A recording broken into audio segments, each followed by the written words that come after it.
എന്നാ നിന്റെ പ്രശ്നം? വാ തുറന്നൊന്ന് കാര്യം പറയാവോ?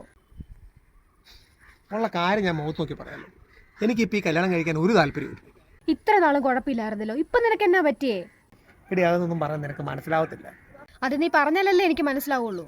എടി ഒരു കല്യാണം നടത്താൻ എത്ര ലക്ഷം ചിലവ് വരുമെന്ന് നിനക്കറിയാവോ? കല്യാണം ആവാൻ ചിലവൊക്കെ ഉണ്ടാവും. എടി ഒരു 8-10 ലക്ഷം രൂപ വേണം. എടി എനിക്ക് ആകെ കിട്ടുന്ന 15,000 രൂപ സാലറി. അത് വീട്ടിലെ ചിലവ്, അത് ഇത് കടം, എല്ലാ പരിപാടിയും കഴിഞ്ഞ് മിച്ചം കിട്ടുന്നൊരു 3,000 രൂപയാണ്. അതുകൊണ്ട് ഞാൻ എങ്ങനെ 8 ലക്ഷം രൂപ കടം അടയ്ക്കും?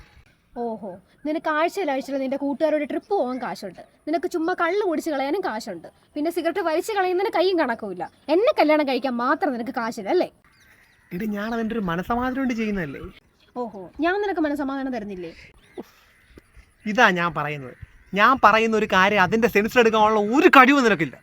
ആണല്ലോ, അങ്ങനെ ആയിക്കോട്ടെ. ഇനി നിനക്ക് നിന്റെ വഴി, എനിക്ക് എന്റെ വഴി. നിനക്ക് നിന്റെ വഴി, എനിക്ക് എൻ്റെ വഴി. ശരിയാണ്. ശരി.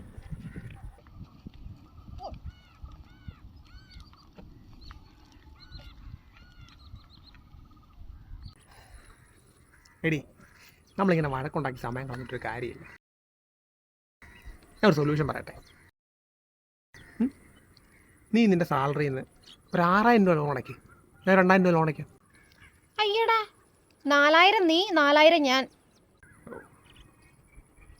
4,000 നീ, 4,000 ഞാൻ.